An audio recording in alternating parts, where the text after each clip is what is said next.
दौरा सजा के रखाइल बा घरे माने न बात हमर जिद बड़ी करे दौरा सजा के रखाइल बा घरे माने न बात हमर जिद बड़ी करे रोते रोते मुंह सुखल बा रोते रोते मुंह सुखल बा ए सोया बगरा देवा ए सोया होई बगरा देवरवा परा काला दुआरा परुसलबा ए सोया होई बगरा देवरवा परा काला दुआरा परुसलबा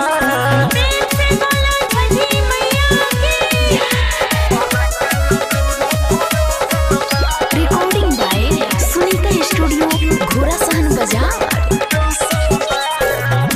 वही से घाट बा सजवले कोरहट में पाखी लगवले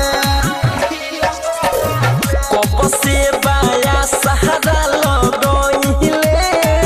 अभी तक ले नहीं बनइले अभी तक ले नहीं बनइले सुनिए सैया जी कोडी ना उपाई जाके दुकान से छुरा छुरी ले आई बटे उंगरा तो नीचे सुतल बा बटे उंगरा तो नीचे सुतल बा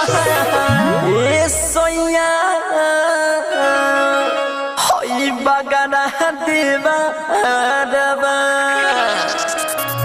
ए सोया होई बगना देवा रबा परा काला दूरा परुसलबा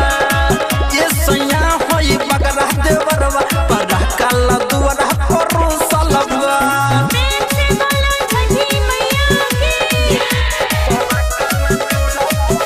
रिकॉर्डिंग बाय सुनीता स्टूडियो घोड़ा सहन बाजार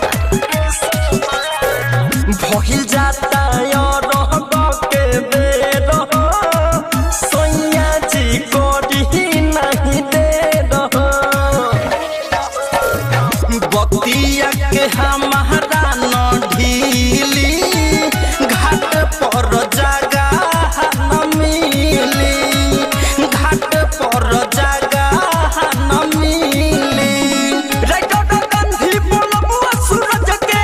पवन यारुन जाता हो सज के साथ न कोनो के छूटल बा साथ न कोनो के छूटल बा ए सोया होई बगरा देवा ए सोया होई बगरा देवरवा परा काला दुआरा परुसलबा ए सोया होई बगरा देवरवा परा काला दुआरा परुसलबा रिकॉर्डिंग बाय सुनीता स्टूडियो घोड़ा सहन बाजार।